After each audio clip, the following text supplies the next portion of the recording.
na, teacher. Okay, so good morning everyone. So we will now start the debate regarding this.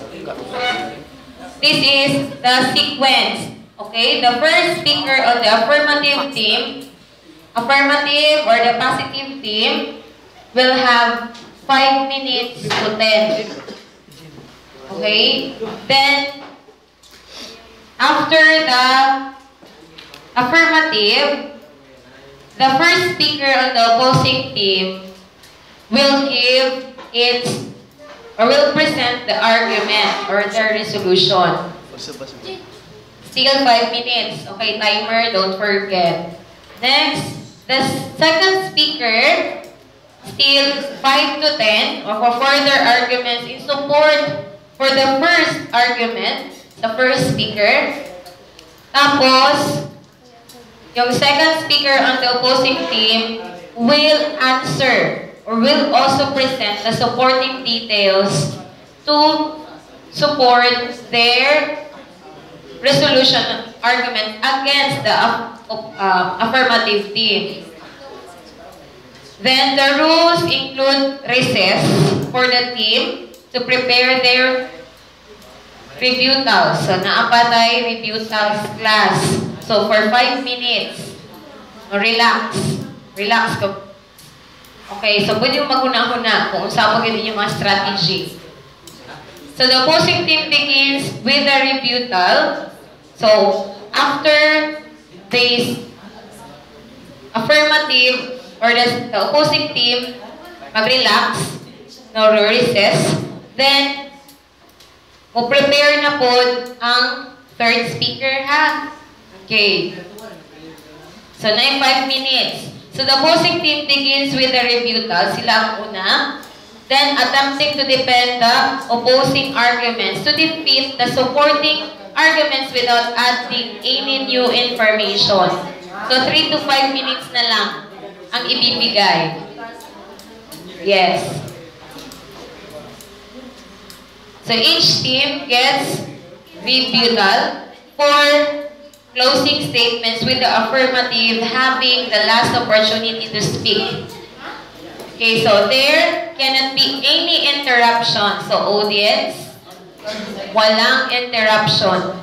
Or even on the other side, bawal magsalita kung hindi pa inyuhang turn. So, speakers must wait their turn. So, hopefully, this is clear to everyone. Is it clear? Okay, so we will start the debate.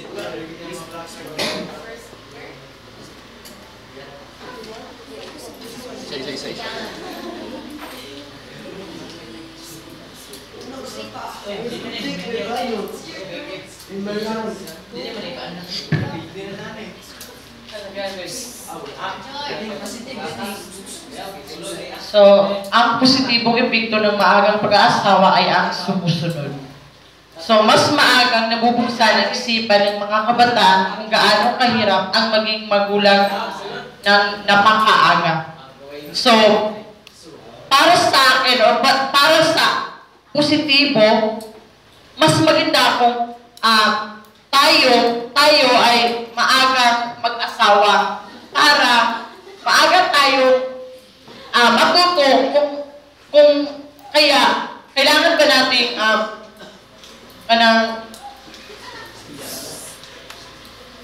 na mabubuksan ang ating mga isipan kung gaano kahirap ang mag-asawa. So, maganda talaga kung tayo ay maagang mag-asawa para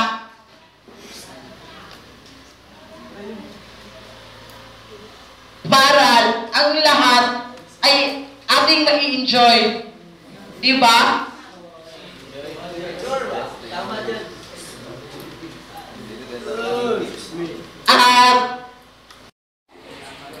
Nakuha naman na gito. Nakuha naman na gito. Save na daw. Save na daw. Good morning, everyone. So, dito sa kabila, hindi po kami sumasang-ayon sa early marriage.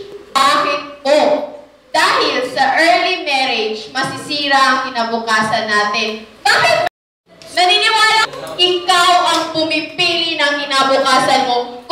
Ngayon, kung mag-aasawa ka, hindi ka nakapagtapos ng pag-aaral. Tapos kailangan ng mga experience, wala ka pa talagang mga experience. Ano yung mangyayari? Doon ka na, mapupunta sa palengke, kargador ka lang o maging katulong ka lang. Yun yung nangyayari. Ngayon, kayong mga na gusto sa early marriage, most of you, sinasabi nyo kasi sa isipan nyo na I don't care about the past and the future. Binabaliwala nyo na lang yung past, yung mga paghihirap ng mga magulang nyo, and the future. Sasabihin nyo pa, what matters me most is the present because present brings you to the future. So, gumagawa kayo ng mga desisyon. Gumagawa kayo ng desisyon ngayon. Hindi nyo na iniisip yung kinabukasan dahil ang ngayon, yung mag-lead sa inyo sa kinabukasan. What if ngayon, meron ka ng boyfriend or girlfriend, tapos gusto nyo nang magsama kasi nga, happy kayo sa kalagayan nyo, wow, ganon. Ganon. Tapos, gumagawa kayo ng mga maling desisyon. So, saan yung papunta? Sa maling desisyon. Ngayon, if you involve the early marriage, magkakaroon kayo ng stress. Bakit? If ever may asawa ka na, may anak ka na, may isip mo na, sana, hindi namin yun ginawa. Sana, ganun. Sana. Maraming sana ang may isip natin. Kasi, gumagawa tayo ng maling desisyon. Nasa huli ang magsisisi. So, ngayon, madaling masira ang pamilya. Bakit? Bata pa kayo, hindi pa kayo, sabihin natin mature. Ganon. Ngayon, may isa pong problema. Problema sa mga magulang, biyenan, o manugang. Bakit? Yung magulang nyo or yung biyenan o manugang, mataas ang kanilang pangarap sa inyo para makapagtapos ng pag-aaral. Tapos, hindi kayo nakapagtapos. So, malaking problema yun. Kasi nga, gumagawa kayo ng wrong decision. Ngayon, kapag gusto mo na mag-asawa kasi nga may boyfriend ka na or girlfriend, ikaw, nag-aaral ka. Yung magiging asawa mo, hindi nag-aaral kasi nga out of school, tapos nagtrabaho. Ikaw, yung nakapalibot sa'yo, yung mga tao na ka-level mo lang, or let's just say, mga ka-age mo lang. Yung magiging asawa mo, nagiging mature na siya. Bakit? Marami na kasi siyang napagdaanan. Tapos ikaw, andito ka lang sa school, hindi ka pa nagiging mature. Sa tingin mo, magkakaintindihan ba kayo? Hindi kayo magkakaintindihan. Ngayon, ipalagay na din natin na mag-asawa ka. Tapos, yung magiging asawa mo is classmate mo lang. Dito sa school, nag-aaral tayo at dito din tayo, nagiging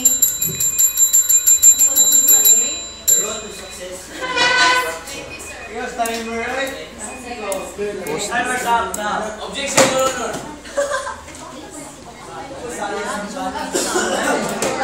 The case is... So, good morning to everyone. I am the second debater of the positive side. So, my opponent says that nga kung magminyo ka, di na daw ka makahuman ng eskwela. I don't think so. Why? Why? Kaya nga kung magminyo ka, dili pa dahil ka maka-eskwela. Pwede man nga magminyo ka, nga di lang sa among mag-anak. Di ba? Wag rin mo, anak?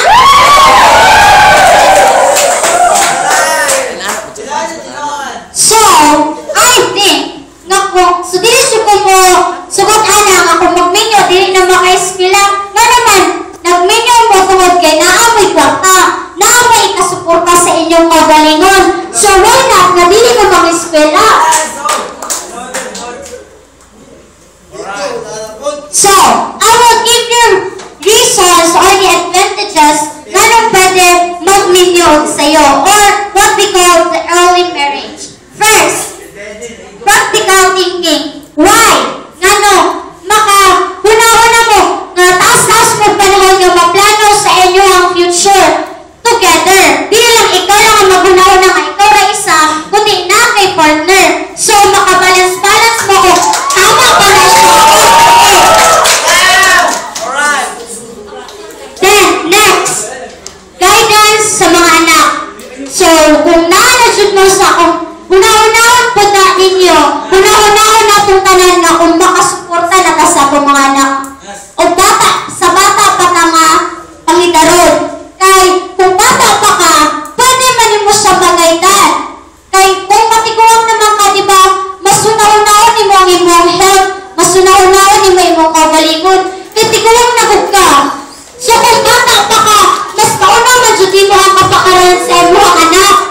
Kay, una-una, narasa siya mag-ato, pwede ka makauban sa iya ha. Kung wala ng imong anak ka, ma, kanang nami outing sa ako ang mga friends, gusto kong ma-ato. Wala ka nga, sige na, pero muuban ko. Maka-guide ka sa iya ha. Kung tigulang na ka, makaana ka sa iya, na, kanang makaingon imong anak ka, ma, nami outing. Wala ka, kung masugot na ka, dili na ko kauban kay nagsakit-sakit na akong tuhod. Maayo bagod na. Dili ka socialize imong anak. Dili ka socialize imong anak. So, mga kayo na mahitabo, na wala siya friends sa school or sa other mga sa atuan niya. So, much better na bata pa ka maminyo kay kung namin kay anak, magaydan mo siya. So, next, the last but not the least is the lifetime to enjoy. Kay kung baka kung maminyo sa imuhang partner, so naamoy taas nga panahon para enjoy ang inyong kinabuhi. Tigulang na mo, sige daw, una-unahan ninyo, in the age of 40 or 30 or 50, kung magminyo na mo,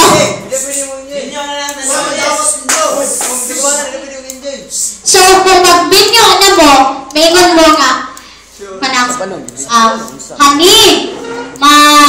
honeymoon ka dito sa Paris, sa London, or bisan asa nga gusto niya doon. Pero, maana ang imong pa na nga, dili lang ko hani kay ako'y trabaho. Dili lang ko hani kay sakit akong likod. 3 na lang ta.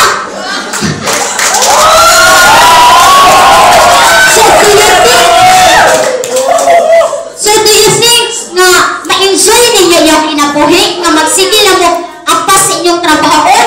Magsige lang mo apas inyong pangwarta?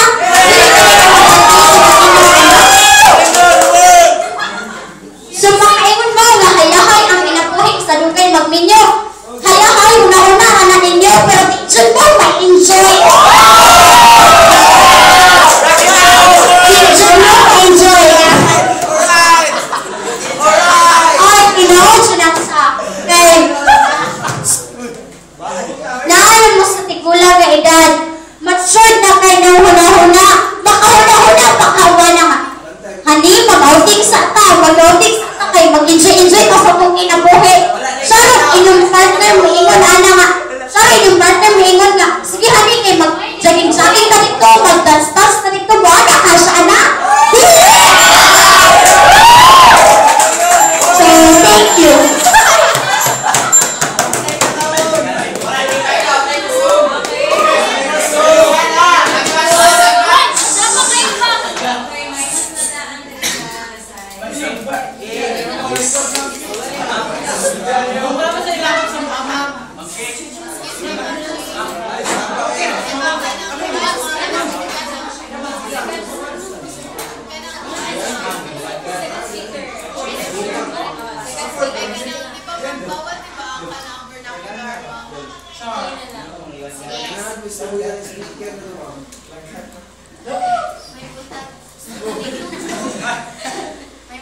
sa tanan, ako na yung second speaker sa muang side, the negative side.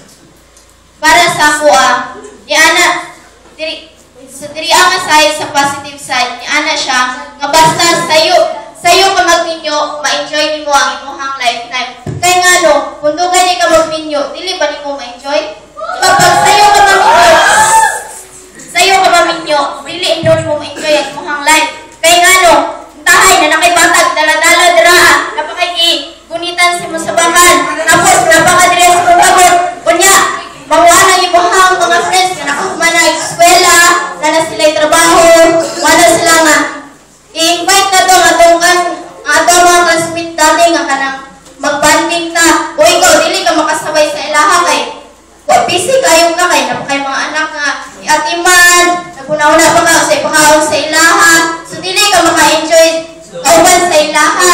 So dili tinuod nga basta sayo ka magminyo, ma-enjoy nimo. Kaya nga no, malulo ka sa imuhang mga anak, magbantay ka maayo sa mga anak. Alangan magpasagdan mo mga anak daraan. So dili din na siya tinuod nga sayo ka mag-video is ma-enjoy nimo. Mas ma-enjoy nimo, dugay ka mag-video. Kaya sa inyo ang edad sa teenager, graduate ka tayo nga maka-feel pa ka enjoyable moments. Kaya nga no, ma-enjoy lagi nimo imuhang moment basta minyo. Ibisan minyo na ka, pero dili kayo ni Wasin ma-enjoy kaya nga no, mag-enjoy ka karon kay tayo minyo na ka na kay mga anak, tapos enjoy nimo ang imong moments, enjoyable moment, pero makahuna-una samtang nagsikag ka tawad ra, nag-enjoy ka sa imong kinabuhi, makahuna-una mga sa imong problema sa imong balay, so mawala siya, dali ra siya mawala, while dugay ka nagminyo, nag-enjoy ka karon. So sa pag-enjoy nimo, wala kay problema magibilin sa inyong balay. Kay tungod dili pa kaminyo. So ma-enjoy nimo ug maayo ang imong kinabuhi. Kanang ikaw lang inusara nga wala kay ginahuna magibilin sa inyong balay nga dili maayo. So dapat mutuod jud mo, ug mutuod jud ko nga basta dugay magminyo, ma-enjoy nimo ang imong kinabuhi.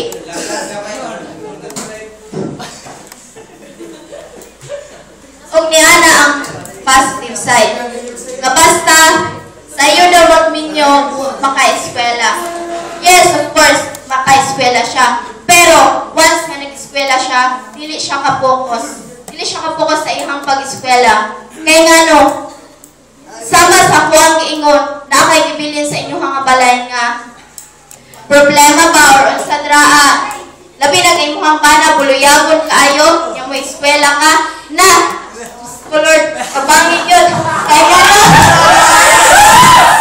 Kaya nga no, ikaw, nagsige ka, eskwela, draa, naabot mo sa mumbalay, noon kasi mumba na nga nagpupugubog, so yung mga kaibalo, mawala na, yung mga kaibalo siya pag-eskwela, dili ka makapokus, kaya dakan kayo nakalingaw-ngaw sa imuhang piliran. So, ni Ana siya nga, ni Ana po dili nga, basta sayo ka magminyo, pwede dili makaanak, araw maka-eskwela. Nga nung moingon man mo anak ka, dili makaanak ka, makaanak mo kayo ng waybana? Isang ka ng waybana, so makaanak siya na. Si Piatre Abdul, anak, si Piatre Abdul, mas walang waybana. O niana po sila, nga basta sayo magminyo, ang kasagaran daw nga sayo nagminyo is mga kwartahan. Sure mo nga mga kwartahan na sayo nagminyo? Ang tinood, ana, dili na siya tinood ha. Ang tinood, ana, ang kasagarang nagminyo, kay ka na mga dili kwartahan. Dili dyan mga kwartahan ang sayo nagminyo. Kay nga no, sayo sila nagminyo, kawalay ikagasto ang ilang pamilya sa ilaha. So magpabuhi na lang sila sa uban. Kung na nga magminyo sila sayo, arong pabuhi sila. Kasagaran dyan nga nagminyo karon is kanang dili mga kwartahan. Dili gid mga kwartahan ang mga kasagaran nga nagminyo. Ang kasagaran ng mga kwartahan is nagapadayon sila kay na sila ikagasto sa ilang pagpa-eskwela. So maulang to siya, naghang salamat. O in addition di ay, so dapat dili siya mumuto nga basta sayo magminyo is ma-enjoy nimo ang imong life. Dili siya na siya tinuod. Okay, so naapatay session for break para maka-discuss mo together with your group for the additional for the Okay, 5 minutes. Okay, di ba? Pag-usapan na natin na bawal yung shouting, bawal yung unnecessary noise. Okay, so audience, reminders lang ha, please. Okay, 5 minutes.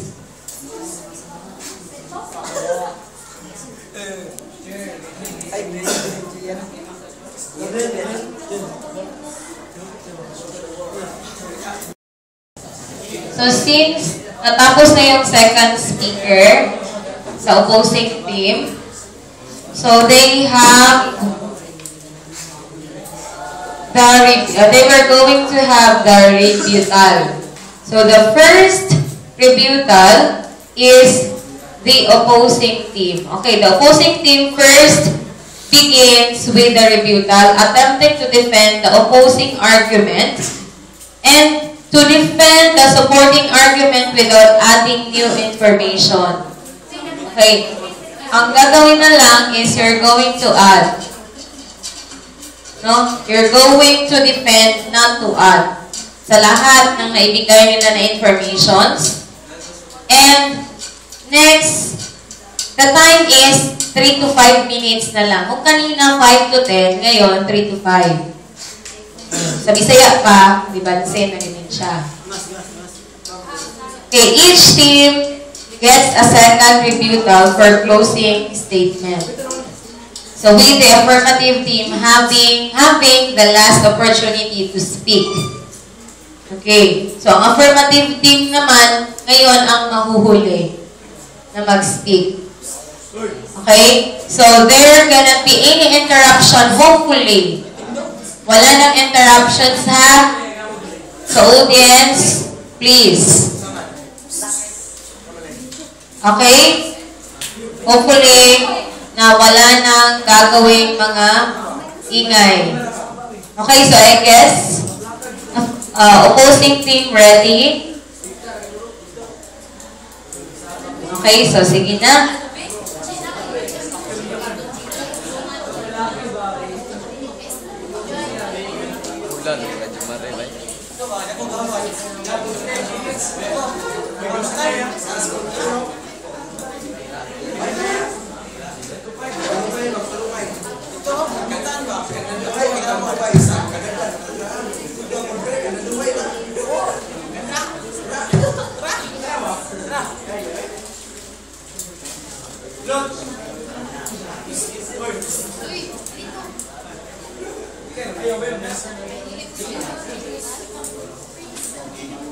Good morning guys, sa tanan ay ang sangap. Today ang third person sa negative na side. Tapos isang up ng tanan ng opinion ay ang mga sa positive na positive himuan ang mga artificial positive.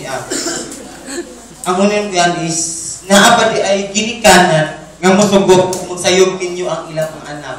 Ay dili sila mosugot kung sayog ninyo ilang mga anak ay naguna-una sila sa maayong future nga madabo sa ilang mga anak.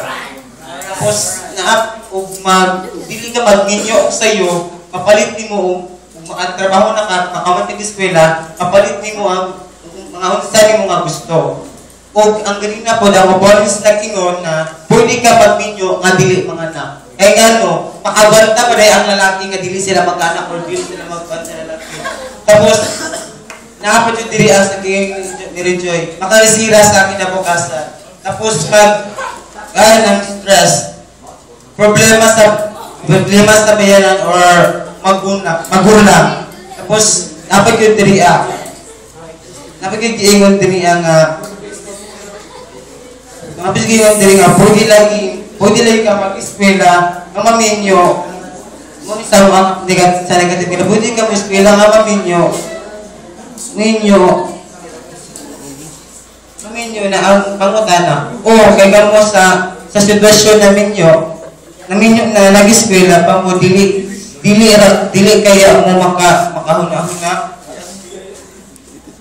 Tapos napagid din niya sa amo ang istorya ganina nga ana si maka-enjoy pog tarong pero dili best sa amo dili ko maka-enjoy og tarong kay daghan ka gutaw-naon sa imong pamilya tapos daghan kayo og mga problema sa balay nyo naon og about na sa minyo. Kaya kung sa eskwela na ka, ang imong hunahon na ada is, ang hunahon lang nimo is mag-study ka tarong para makahuman ka eskwela para makatrabaho ka tarong tapos na para makahatag ka og kanang kinahanglan sa imong mga anak kanang tarong ay kinahanglan sa imong mga anak para kung sila mapangayoon mahatag nimo dayon. Ug napad jud niya. Nga kung magbinyo kag sayo, magbinyo kag sayo is dili kay ka makapangita og kung magbinyo kag sayo kailangan kay na iuwi sa imong asawa or mga anak, dili kay ka kapangita og trabaho kay kung wala kayo kay gieskwelahan.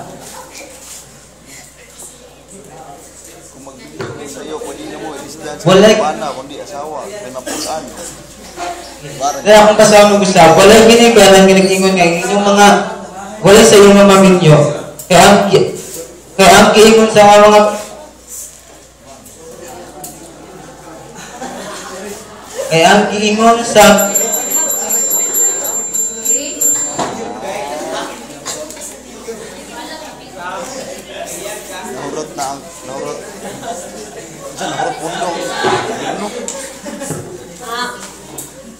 Yung adult is tanan ako ang third speaker sa affirmative side. So, ang sa kuha, mas maganda ang early marriage dahil dito mo masusukat ang iyong kakayahan kung kaya mo na bang mag-asawa sa murang edad at kung kaya mo bang tignan ang lahat ng pangangailangan sa pag-aasawa. Kung early marriage, di ba? Kanang-una-unaon mo ang imong pamilya, makahimo na siya sa imong mga kanang positive na kasi mong kinabuhi ba kay matimbang-timbang naman nimo ang tama sa mali. So mas tinudjud nga mag-asawa mo og sayo kay enjoy mo na siya. So mas magandang mag-asawa ng maaga. Oo, sa una mahirap, pero pag lumaon masasanay ka. At matututo kang maging responsable sa mga bagay-bagay. So, sa akong giingon ka kanina, minsan yung mag-asawa ka sa'yo kay maresponsable na ka sa tanang utang. Dili kita ko, estudyante pa ka, ang hinahuna-una na nito kay balong sa imo ang mama, balong ihatag si mong mama. Well, na magminyo ka, makauna-una ka, usawa pagtipid sa kwarta, maghihatag si mong kana at ibuhi si mong pamilya. At isa pa, makakahanap ka ng katuwang sa buhay na tutulong sa iyo upang buhayin ang pamilya mo. So, upuan ka, o ka na, maminyo na ka, dili lang ikaw na yung maningkamot isa ka, magbuhay si mong pamilya, masabi na ipulo si mong bana, magamit na ni mo siya, pabangan ka niya, kalami na magpuyo sa kinabuhi ka, mapuno sa gugma, di ba guys? Gamitin na siya. So, anak po ng opposing team na masisira ang kinabukasan. Pag-ugal ang kinabukasan, basta sa'yo mo magminyo kay, ikakaman ng eskwela. Ngano ka ng mga professional ka na nakauman ng eskwela, nakahuman ng nindot na kurso. Kasi pag-uun ninyo, nindot kasi trabaho, ang uman ng gani, kay naradra, nag-uman ng hagpas, kay walay makakuha sa ilaha. Tapos, ang ikatuwa, dapat isip ang pinaiiral, anak sa first speaker sa negative. Dapat una-una daw ang pairalon, dili daw ang tughan. Nya, Peter, guro kayo mo, kay dili ninyo pairalon ninyong heart. Kung saan man na ninyo, nga, magpuyog mo sa pamilya, una-una yung ipairal nga. Dili kung malipabagit, bukod na inyong balay anak, kay walay kung manahitabo. Sunod, bata ka pa, nag-asawa ka na. Oh, approach yun niya na nga. Bata pa, nag-asawa na, kay mahimo man ka mahimo man ka nag-mature, tapos responsable ka. Tapos, mahirap maghanap ng trabaho na hindi ka nakapagtapos ng pag-aaral. Anak sila. Nga tayo, kung pa tayo nga nag-early marriage, wala ikaw man eskwela, ako pa nakauman man. Mas ka grade 1, mas ka nakauman ka grade 1, sana mo kayo mga naong anak. Daddy.